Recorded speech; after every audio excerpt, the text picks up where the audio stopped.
Bonjour ou bonsoir à vous pour cette nouvelle vidéo. Aujourd'hui une vidéo spéciale car pas une vidéo critique mais une vidéo rétrospective. Aujourd'hui je me penche sur le cas du Club Dorothée, appelé aussi le Club d'eau. Donc le Club d'eau est une émission de télévision française destinée à la jeunesse et diffusée sur la chaîne télévisée TF1 du 2 septembre 1987 au 30 août 1997. Elle était produite par AB Productions. À la présentation, une équipe de 5 animateurs. Dorothée, Jackie, Ariane Carletti, François Corbier, Patrick Simpson-Jones qui sera remplacé par la suite par Eric Deliano. L'émission est donc centrée sur l'animatrice vedette, Dorothée, faisant grande place à sa facette de chanteuse, lui permettant d'assurer la promotion de sa chanson, album et spectacle. L'émission s'agrémentait de nombreux dessins animés, séries télévisées, sitcoms, jeux, concours et rubriques éducatives. Durant ces 10 années d'existence, elle fut marquée par un record d'audience et sujette à de nombreuses polémiques. D'ailleurs, nous en regardons très vite. Mais là, je vous parle de Dorothée et des restes d'équipe. C'est qui ces gens? Et bien justement, on va revenir sur cette personne en question. Donc, principalement Dorothée, de sa véritable identité, Frédéric Ochédé, est née en 1953 à Paris. C'est une chanteuse, actrice et animatrice de télévision française. On va pas faire son parcours si vous le voulez bien. En 1976, Ochédé est remarquée par Jacqueline Joubert, une personne random, lors d'un concours de théâtre amateur où elle joue la pièce Un caprice d'Alfred de Musset, qu'elle a adapté et mise en scène d'ailleurs. Concours dans lequel elle obtient le prix du jury. 2 ans plus tard, en 1973, donc, Jacqueline Joubert, alors directrice de l'unité jeunesse de ORTF, lui fait faire ses débuts à la télévision dans le mercredi de la jeunesse, sous le pseudonyme de Dorothée. Première fois qu'on entend parler d'elle sous ce pseudonyme-là. Avec pour partenaire les marionnettes Blablatus. L'émission s'arrête en décembre 1974 en raison de l'éclatement de ORTF. Dorothée réapparaît à l'antenne de TF1 en 1975 sous sa véritable identité et comme animatrice d'une rubrique dans l'émission Les Visiteurs du mercredi. La directrice de l'époque, Eliane Victor, la remercie en août de la même année, au bout de 6 mois, considérant que Dorothée n'est pas faite pour animer des émissions jeunesse. Elle a dû s'en bouffer les doigts, la pauvre. Elle présente alors aux côtés de Pierre Guillermo, à partir de 1976, une émission de jeu intitulée Réponse à tout, diffusée tous les jours à midi quart sur TF1 sans succès. Après une période d'1 an sur travail à la télévision, pendant laquelle elle enchaîne des petits emplois, secrétaire d'une société de robiterie, animatrice dans les supermarchés et doublure lumière, Dorothée retrouve la télévision en devenant Speak Queen sur Antenne 2. Elle fait sa première annonce le 1er avril 1977 et assurera cette fonction jusqu'en juillet 1983. Oui, le 1er avril 1977.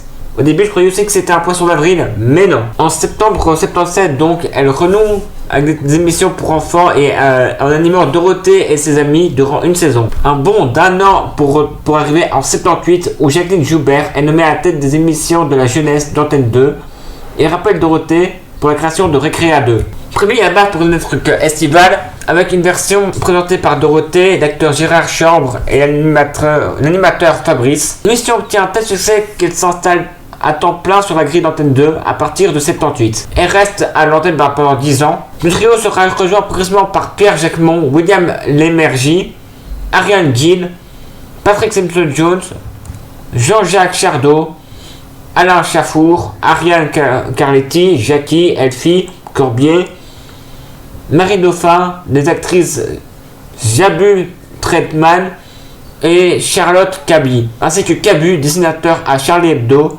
qui crée pour l'émission la célèbre caricature de l'animatrice avec une queue de cheval, un nez pointu, long, recourbé vers le haut. La même année, Dorothée devient actrice et joue pour L'amour en fuite, film réalisé par François Truffaut, qui a remarqué comme Speak Queen. Elle tourne durant les mois de juin 78. Elle a pour partenaire le comédien Jean-Pierre Léo. En 84, François Truffaut souhaite travailler une nouvelle fois avec Dorothée et lui propose des rôles importants dans son nouveau film, à côté de Fanny Ardant et Richard Bohringer. Le scénario est déjà écrit, mais le cinéaste décède quelques semaines seulement avant le début du tournage en octobre 84. Rest in peace. On a tourné quelques années avant, en 80, où Dorothée joue le premier rôle féminin du film dans Pile ou Face de Robert Enrico, dans laquelle elle donne la réplique à Michel Serlot et Philippe Noiret sur le dialogue signé Michel Audiard. Le film attire 1 200 000 spectateurs en salle. J'applaudis.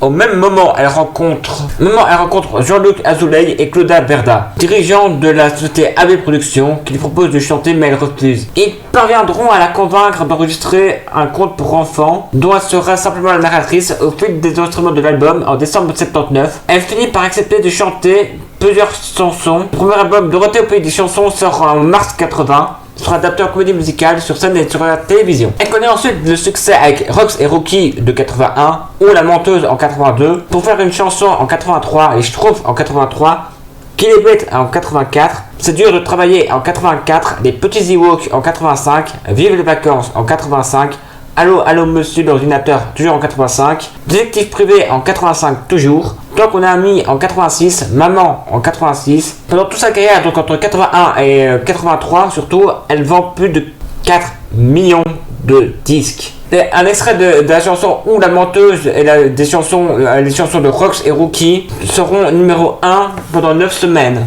dépassant le million de ventes chacune. Elle fait ses premiers pas sur scène en avril 81 à Paris, dans la salle de l'Olympia. Elle se retrouve également l'année suivante, pour la première moitié des années 80. Dorothée est à l'affiche de plusieurs comédies musicales conçues par Jean-Luc Azoulay, justement on en parlait, qui sont Dorothée au pays des chansons, Dorothée et tambour battant, Au royaume des dingues d'Ondan, oui, nom assez spécial, pour faire une chanson et on va faire du cinéma. Elle est alors entourée de quelques-uns de ses co-animateurs de Récréa 2, les Récréamis comme ils les appelaient. De ces années-là, elle enregistre également avec eux plusieurs centaines de chansons traditionnelles françaises, toutes regroupées sur de nombreux albums, Le Jardin des chansons. À la télévision, Dorothée devient une animatrice populaire. Antenne 2 lui confie la présentation d'une émission en première partie de soirée pour les fêtes de Noël 83, intitulée Dorothée le Show, où elle reçoit Michel Drucker, Bernard Pivot, Philippe Bouvard, Carlo et Jeanne Birkin. Mais tout ça, on va revenir sur les spéciaux Noël et tous les invités, vous inquiétez pas. En plus de son rôle de speak queen sur Antenne 2 et des présentations quotidiennes de Récréa 2, elle présente des émissions consacrées à l'univers des films Walt Disney, notamment SVP Disney avec William Nemergy à partir de 79 et Disney Dimanche de 79 à 87. En 85, lors d'un voyage aux États-Unis, elle découvre une émission qui l'émeut, le Téléthon. Elle tentera de l'amener en France avec l'accord de son créateur, Jerry Lewis. Elle s'investira dans ce projet qu'elle prépare avec le réalisateur Jean-Pierre Spiro, mais Antenne 2, selon ses dires, lui répond que ce genre de programme ne marchera jamais en France et qu'elle n'est pas assez célèbre pour le présenter. Jacqueline Joubert lui fera signaler aussi qu'elle devrait se calmer. Aucune raison valable ont été dit. Apparemment, la personne l'a trouvée un peu trop entreprenante. Elle avait peur, la stupidité. En 85, toujours, Dorothée devient productrice déléguée de sa propre émission et lance Récréa 2 matin avec Télématin, dont elle partage le studio. L'émission devient un des premiers programmes d'Antenne 2 et est diffusée le matin en plateau et en direct. Parallèlement à son métier d'animatrice, Dorothée poursuivra sa carrière de chanteuse pour enfants et avec des titres des albums signés toujours... Ah non, là c'est signé Jean-François Porry, qui est en fait un alias de Jean-Luc Azoulay. Oh, comme c'est étrange. Et Gérard Salès. Secondé par le parolier Michel Jourdan. Elle sort 16 albums entre 80 et 96 pour un total de 17 millions de disques vendus. Oh, misère. On va faire un petit tour en arrière. Donc en 85, Charles Aznavour lui écrit une chanson intitulée Chagrin d'amitié, qui figure dans l'album Allô, allô, monsieur l'ordinateur. En 86, elle publie l'album Maman, un de ses plus grands succès commerciaux. Elle se produit sur scène au Zénith en 86 et en 88. 50 présentations et fait tourner dans toute la francophonie. En 85, Dorothée reçoit la victoire de la musique du meilleur album pour enfants pour l'album Allô, allô, monsieur l'ordinateur, grâce à la chanson Les Petits Ewoks qui y est incluse. L'année suivante, Récréa 2 remporte le 7 d'or pour la meilleure émission jeunesse. Cabu, comme disait, c'est un dessinateur chroniqueur qui deviendra dessinateur à Charlie Hebdo. Ariane André, dite Ariane Carletti ou Ariane, c'est une animatrice, chanteuse, productrice de télévision française née en 57 à Paris elle aussi. Et hélas, elle nous a quittés, pas elle, le 3 septembre 2019 à Paris. Célèbre pour avoir co-animé le Club Dorothée sur TF1, elle était aussi également comédienne au théâtre et au cinéma. François Courbier, simplement appelé Courbier de son vrai nom Alain François Roux, est un auteur, compositeur, interprète, poète et animateur de télévision française né en 1944 à Paris est mort lui aussi, hélas, le 1er juillet 2018 à Évreux. Paix à leurs âmes, vraiment paix à leurs âmes. Il a commencé sa carrière de chanteur dans les cabarets de la rive gauche de Paris. Entre 82 et 97, il est chanteur et animateur à la télévision française dans les émissions de la Jeunesse Récréa 2 et Club Dorothée. Par la suite, il connaît des années difficiles et à partir de 2001, reprend sa carrière de chanteur avec des textes souvent très engagés, drôles ou graves. Patrick Simpson Jones. Sa carrière télé est lancée en 77 lorsqu'il devient le premier speak queen de la télévision française. Il officie sur Antenne 2 où Jacqueline Joubert le remarque et lui propose de faire partie de toute l'équipe de Récréa 2. Jacqueline Joubert lui proposera donc de faire partie de l'équipe, la première équipe de Récréa 2 à la rentrée de 78. En 87, il dit oui à Dorothée et TF1 pour devenir l'un des animateurs vedettes du club Dorothée. Il y présente notamment des rubriques de les gadgets insolites et les sports.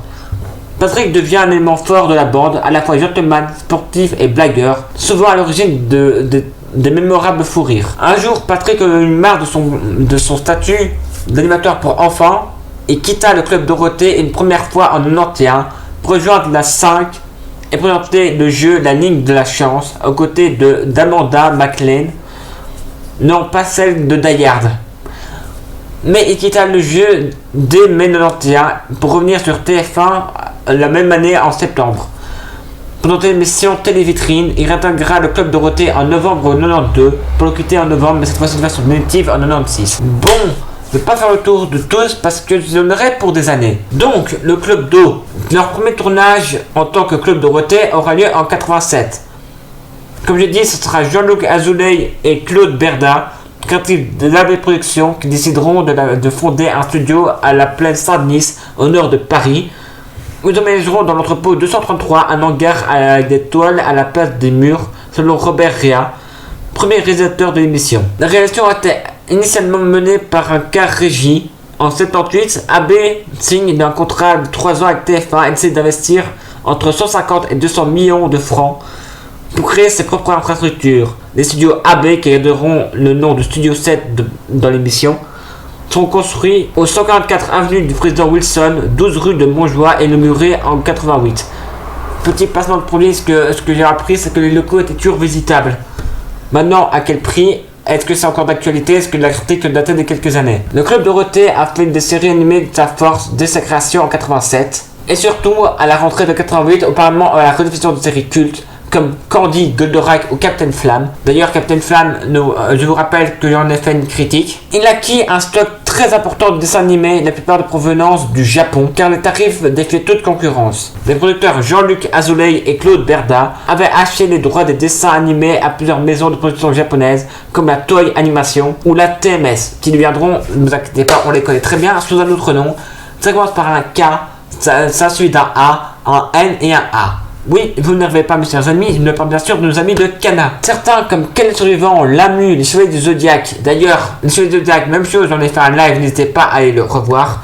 Dragon Ball Z ou Muscleman firent polémique. Faisons d'ailleurs une petite parenthèse sur cette polémique. La série Ken le Survivant, de son nom Okurono Ken, a été les premières séries japonaises à susciter la polémique en 89, avec sa scène sanglante, s'adressant à un public averti ou adulte, provoquant l'ire des associations familiales sous la pression des associations et du CSA. Un groupe de psychologues est lancé par AB pour adopter la série au jeune public et y introduisant des couples psy et des adaptations bon enfant. Ces modifications modifièrent le scénario des épisodes, dénaturèrent la série et certains épisodes furent parfois amputés de plusieurs minutes. En 90, le CSA intervient encore auprès de TF1 au sujet d'une série japonaise appelée Muscleman, car elle présentait un personnage affaibli dans sa bosse du gène nazi. La chaîne supprime donc la série. Le mot japonaiserie naît de ces deux polémiques et ce terme fut relayé par Télérama ou Libération qui jugent des séries niaises ou trop violentes.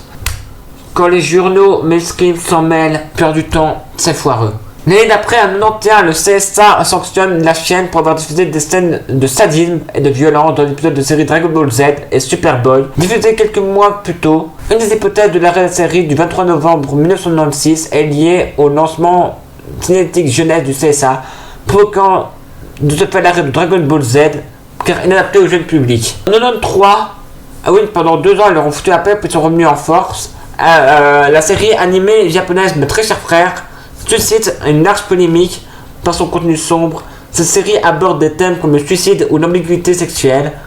si bien qu'elle est diffusée en crypté au Japon. La série sera jugée inadaptée par un jeune public et sera arrêtée au bout de 7 épisodes. Au-delà des critiques faites aux séries japonaises, le sort de ces dessins animés est également dénoncé. On évoque la censure quasi systématique des dessins animés, les doublages parfois bâclés, des programmations sauvages des séries et des coupures publicitaires intempestives, créant de ce fait un amalgame entre les séries animées japonaises et les contenus éditoriaux de l'émission. Mais hélas aussi, le Club Dorothée faisait parfois des parodies qui étaient parfois maintenant pour nous très limites. Il faisait des actions racistes, prenait parfois des parodies assez douteuses. Même dans certaines de leurs séries, certaines scènes pouvaient être considérées comme racistes, voire choquantes. Déjà à l'époque, alors d'autres trucs que eux trouvaient déjà normal à l'époque, alors que nous ça nous fait crier, imaginez-vous pire. Mais bon, je suis pas là pour faire la polémique. Par ailleurs, la loi de 90 sur les quotas de diffusion d'œuvres européennes et françaises pousse à réduire le nombre de dessins animés japonais, ce qui pousse Abe Productions à produire des séries animées françaises, mais surtout des sitcoms qui mériteront un succès considérable. Des sitcoms, encore des sitcoms. Je vais faire la liste des sitcoms dans quelques minutes, ne vous inquiétez pas. AB investit financièrement à partir de 91 pour des coproductions de dessins animés comme Sophie et Virginie, Les Jumeaux du bout du monde, mais aussi Les Misérables, librement adaptés du roman de Victor Hugo. Suivront des séries animées comme Les Aventures du T-Rex ou encore Le Maître des Beaux. Des sitcoms sortiront aussi comme Salut les musclés en 89, Premier baiser en 91, Hélène et les garçons en 92, Le miel et les abeilles en 92 toujours, Les filles d'à côté en 93, La philo selon Philippe en 95. Mais il fallait pas attendre, on n'a pas dû attendre 89 parce que déjà en 87, AB avait produit ses premières fictions sous le nom de Des aventures de Dorothée, un ami. Un téléfilm unitaire diffusé en plusieurs épisodes au sein du Club d'eau. Et surtout, Pas de pitié pour les croissants. Une émission composée de mini-sketchs joués par les 5 animateurs avec un invité célèbre. Et diffusée tous les dimanches matins entre le 6 septembre 87 et décembre 91. D'ailleurs, une émission nostalgique des années Club d'eau, diffusant les meilleurs moments du Club Dorothée, étant présentée par Jackie en prime time le 16 mai 2006 sur AB1 avant de devenir quotidienne de septembre à décembre 2006. Le dimanche 4 novembre 2016, Michel Drucker consacre un Vivement Dimanche au Club Dorothée sur France 2. À cette occasion, les anciens animateurs du club sont à nouveau réunis. L'émission bat pour la première fois son record d'audience, 2 947 360 téléspectateurs. Le 16 décembre 2014, D8 consacre une soirée 100% au Club Dorothée. Tout d'abord, Dorothée, Ariane, Jackie, Corbier et Bernard Minet sont les invités de Cyril Hanouna. N'en touche pas à mon poste. Rebaptisé pour l'occasion le Club Hanouna. Puis un documentaire en prime time consacré au Club Dorothée, produit par Jean-Luc Azoulay, intitulé Génération Club Dorothée. Ces deux émissions sont un succès d'audience, réunissant plus d'1 million de téléspectateurs. Comme quoi, même des années plus tard, le Club d'eau a encore marqué les esprits. Bon, maintenant on va faire quelques séries et animés diffusés par le club. 21 Jump Street, 66 Champ Avenue, Alerte à Malibu, 3 filles à la maison, ou aussi appelé Allo Nini Bobo, Arnold et Willy, L'Auberge de l'Ange Gardien, Les aventures de Dorothée, un ami, Benji, Bioman, Bioman 2, Maskman, Bioman 3, Liveman, Bomber X, Cap Danger, Captain Shader, Captain Nice, Charles s'engage, Les Compagnons de l'Aventure, Lola et Sardine, Les Compagnons de l'Aventure, les Usha, Les Compagnons de l'Aventure, les Méga Zèbres, Collège des Cœurs Brisés, Doctor Who. Et oui, moi-même je suis choqué, mais les premières saisons de Doctor Who étaient sur le Club Dorothée. Ça m'a même fait un choc quand j'ai écrit ma chronique, mais les premiers docteurs, il a connu le Club d'eau. Drôle de vie, Fiveman, Flashman, Guy Raya, Harry et les Anderson, Oui ça suffit, Ici bébé, Jaspion, Jetman, Jiban, Ginny de mes rêves, MacGyver, Marotte et Charlie, Metal Dirt 36, Mes deux papas, Parker Lewis ne perd jamais, Pas de pitié pour les croissants. Maintenant quelques dessins animés. Power Ranger, Princesse Prin-Prin, Punky Brewster, Ricky ou la belle vie, Sacrée famille, Les 6 compagnons, Sous le soleil, Speedvan, Superboy, Les tripodes, Turbo Ranger, Ultraman, La vie en famille, VR Troopers, Winspector, Les Invincibles, quelques autres séries télévisées d'AB. Adrien le sauveur du monde en 89, Alice au pays des merveilles entre 87 et 89 puis repris en 95, mais Amichen de 87 à 89 puis repris en 95, à plein gaz, Astro le petit robot, d'ailleurs on a fait une critique qui elle a été publiée entre 87 et 89, les attaquants entre 88 et 89 qui reprendra en 94, les aventures de Carlo en 94, les aventures de la famille Glady en 91, les aventures de Gédéon en 89, BCBG en 90, puis beaucoup d'autres, les Bioniques, les Bisounours, Blondine, Bof, Bouton d'or en 91, But pour Rudy en 94, Codichon, Calimero, Cordy entre 87 et 95, Captain Flamme entre 87 et 89, d'ailleurs, je me répète, il y a une critique dessus, Caroline entre 90 et 91, Thierry Miel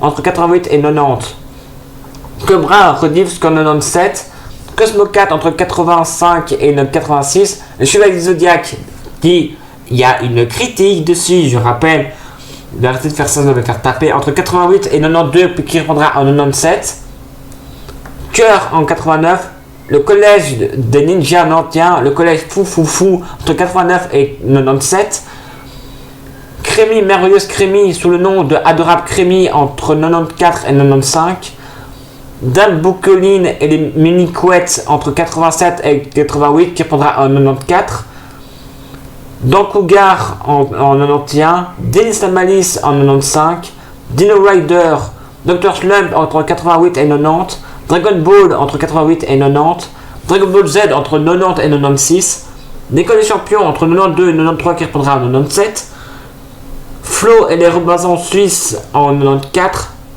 Fly en 94 et 95, Galaxy Express entre 88 et 90, Georgie entre 88 et 93, non, Georgie, pas celle de Hit, pas celle qui flotte, G.I. Joe entre 87 et 90, Gigi entre 87 et 88, d'ailleurs, on se demande tous comment ça finit.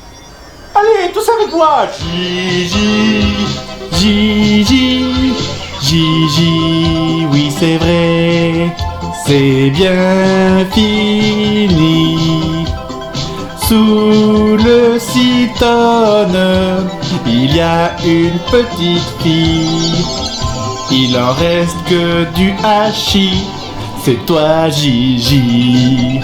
Goldorak entre 87 et 89, puis s'arrêtera entre 94 et s'arrêtera de nouveau en 95. Gordian, Gugu Gammo entre 89 et 90. Inspecteur Gadget entre 91 et s'arrêtera en 95 et s'arrêtera en 97. Jace et les concurrents de la lumière entre 87 et 89. Jeanne et Serge entre 94 et 96. J'aime les hologrammes entre 88 et 94. Jeu 7 et match en 89. Juliette Je t'aime entre 88 à 92 qui est presque en 97. Les jumeaux du bout du monde entre 91 à 92 ça prendra en 97. Ken Suivant au Ken entre 89 et 91. Lamu entre 88 et 91.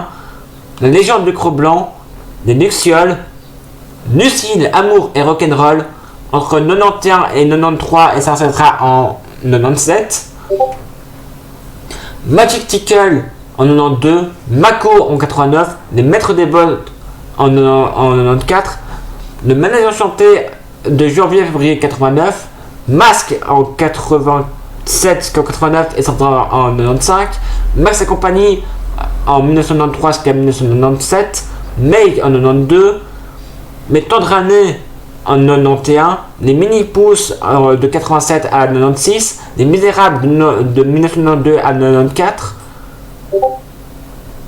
le Monde englouti, Mon Petit Poney de 87 à 88, les Motards de l'espace, Muscleman de 89 à 90, Musclor de 90, Nadia le secret de l'eau bleue en 94 à 97, Nicky Larson, de son vrai nom City Hunter de 90 à 97, Oliver Tom de 91 à 94 qui prendra en 96, Papa Longjambe de 91 à 94, Pat Laborde en 91, Le Petit Chef de 91 à 93, Petite Bonne Femme en 96, Pole Position, Les Popples, Prince Hercule, Princesse Sarah en 94, Les 4 filles du Docteur March en de 94 à 96, Ra fils des âmes farouches de 87 à 88, Ranma demi de 92 à 95, Reporter Blues de 91 à 1996, c'est une connerie. Donc Reporter Bleu de 91 à 96,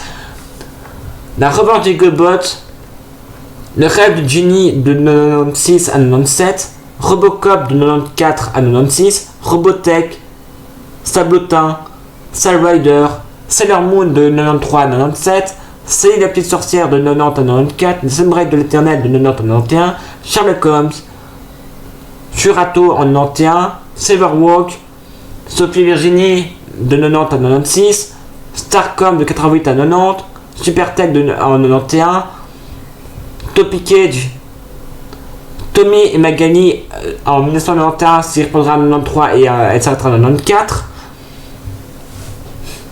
Tony et Little, mes très chers frères en 93, T-Rex, Tico et Sammy de 96 à 97, Les Trois Mousquetaires en 88, Les Garçons Formidables en 96, Une vie nouvelle en 92, Vas-y Julie en 94, Les Visionnaires, Willy Boy en 89, Wigman en 89 jusqu'à 91, et toutes les émissions annexes, que ce soit Les Jardins de la chanson, qui était une séquence musicale diffusée dans Recrea 2 sous le titre Discopus, qui était animé par Dorothée et Ariane,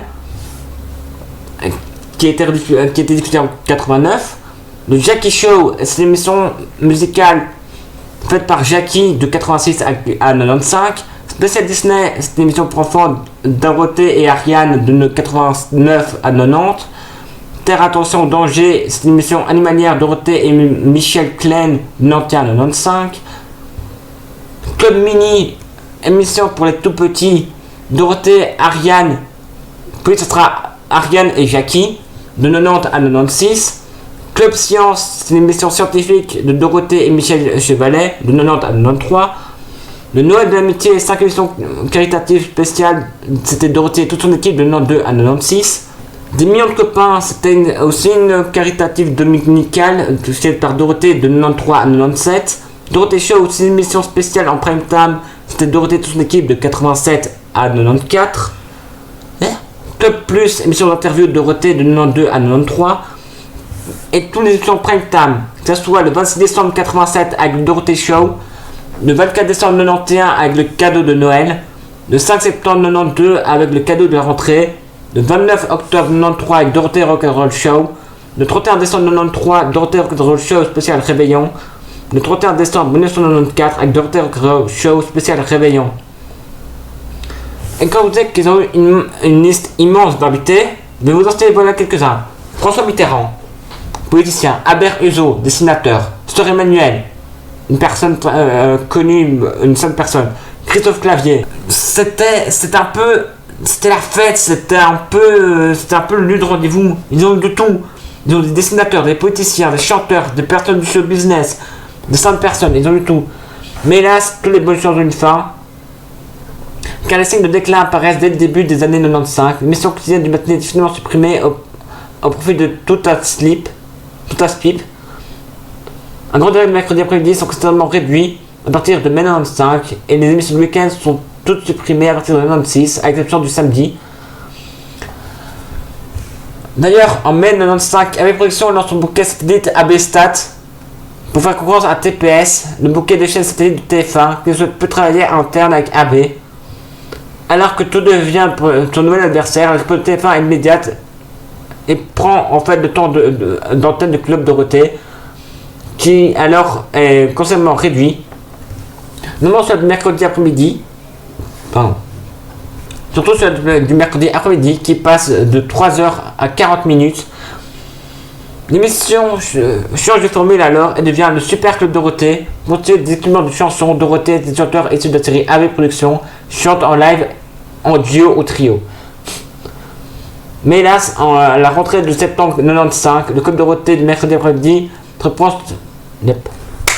Heureusement, à la rentrée de septembre 85, le Club Dorothée du mercredi après-midi reprend son concept initial et son temps d'antenne habituel. Puis lors du lancement de la dernière saison, de septembre à décembre 96, une nouvelle formule voit le jour avec notamment Dorothée toute seule à la production de son show. La programmation musicale est axée sur les artistiques danse des boys bands, ainsi que Dorothée elle-même dans la promotion de ses dernier album Toutes les chansons du monde. C'est cette rentrée que l'émission de mercredi matin change de formule avec les héros dans votre ville. Les 3 héros, Jackie, Kirby et Patrick, se rendent chaque semaine dans une ville de France pour faire relever des défis à ses habitants. Par ailleurs, une star cachée estampillée AB se trouve dans une des villes en question. Désormais, il connaîtra un beau succès et aurait été très apprécié des téléspectateurs. Après 9 saisons et une certaine lassitude perceptible, Dorothée modernise son émission et renouvelle son concept en 86. Après 9 saisons et une certaine lassitude perceptible, Dorothée modernise son émission et renouvelle son concept en septembre 96 avec une présentation cyber dans laquelle les phénomènes internet, qui n'étaient pas encore qu'à ses débuts, est mis en avant. L'un des amateurs historiques de l'émission, Kirby, quitte l'émission le 2 octobre 1996, 4 mois après le départ de Patrick Jones, qui quittera définitivement le programme Dorothée le 5 juin 1996.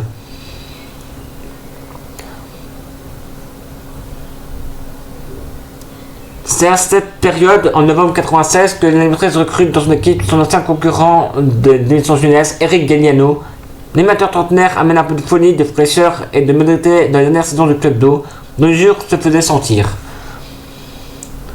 À la rentrée de 1997, qui sera très compliqué pour le Club Dorothée, en effet TF1 décide de supprimer non seulement les émissions quotidiennes du Cyberclub, mais aussi l'émission du mercredi après-midi et enfin des millions de copains, l'émission coopérative de Dorothée du dimanche soir qui est diffusée depuis janvier.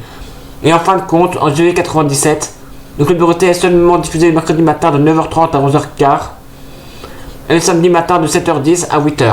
Une rumeur tenace présente, c'était celle du Ségolène Royal. D'ailleurs, non, attends. Par contre, il y a une rumeur qui a été lancée. D'ailleurs, je précise, pour cette rumeur, je ne fais pas de politique. Je lis juste les données qu'on m'a données. Je ne veux pas avoir de problème ni avec YouTube, ni avec les gens qui défendraient cette personne, ni avec aucun parti. C'est une information que je donne. Je ne veux pas me faire cracher dessus. Donc, la rumeur étant que Ségolène Royal était la responsable directe de l'arrêt du Club Dorothée. Une légende apparemment apparue lors des élections présidentielles de 2007 par des personnes politiquement orientées et relayées par certains protagonistes de l'émission eux-mêmes. Alors députée, Ségolène Royal a consacré un chapitre de l'émission dans son ouvrage Le ras-le-bol des bébés zappeurs paru en 89, qui décortique l'éventail des programmes télévisés destinés aux plus jeunes. Il dénonce particulièrement la violence des animés japonais tels que Dragon Ball, Quel est le survivant, au Chevalier du Zodiac. Il aurait de faire un arrêt, parce que le problème c'est que non, ce n'est pas une rumeur. En sortant son écrit, pour rester poli, elle pointait le Club Dorothée comme responsable de la violence, c'est la jeunesse. Donc tout ce qui était association de parents en ont profité pour leur cracher au visage. Donc oui, Ségolène est un peu responsable de ce merdier. Je peux pas faire genre ouais, elle peut pas dire, mais non, elle est responsable. Hors de tous ces avis politiques que je pourrais donner sur sa façon de faire, elle a, en sortant son torchon, elle a ciblé le Club Dorothée. Donc ça, effectivement, elle est responsable. Eux ils disent qu'elle serait soi-disant non responsable. Elle est responsable. Mais bon, on va pas s'indiquer que je vais avoir des emmerdes. En pleine quête de sens, TF1 charge dès 1995 Dominique Poussier de préparer doucement l'après-Dorothée. La première chaîne profite opportunément de la fin du contrat lié à AB Productions pour refonder son offre de programme jeunesse.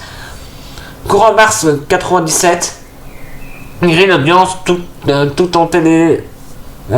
Malgré une audience toujours en tête, l'annonce de son non-renouvellement par TF1 est publiquement annoncée par la presse et dans la date effective du 31 août 1997. C'est-à-dire quelques heures après avoir bouclé la dernière émission que Dorothée apprendra le décès de sa mère, l'émission sera remplacée définitivement par TF Jeunesse. Là, je veux faire quand même une petite aparté. Ce n'est pas non plus, ce ne sera pas un moment drôle ni un moment foutage de gueule comme j'ai fait pour Sego.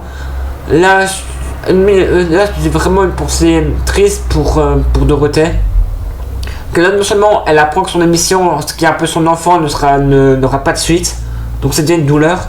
Mais en plus, elle perd sa mère. Donc là, tout ce qui était sa famille, en quelque sorte, vient de s'évanouir en quelques heures. C'est pas un truc que je dirais à légère, mais après on s'étonne qu'il y ait eu beaucoup de problèmes, que beaucoup de gens ont gueulé, que Club Dog ne devait pas s'arrêter. Bon, je finis ma rétrospective ici. Une minute de silence, comme je dis, pour tous les gens de l'équipe Club Dorothée qui nous ont quittés au fil des années. Rest in peace à vous les gars et les demoiselles. Merci pour donner de pur délire. Sur ce, je vous dis à la prochaine pour une nouvelle chronique. A bientôt.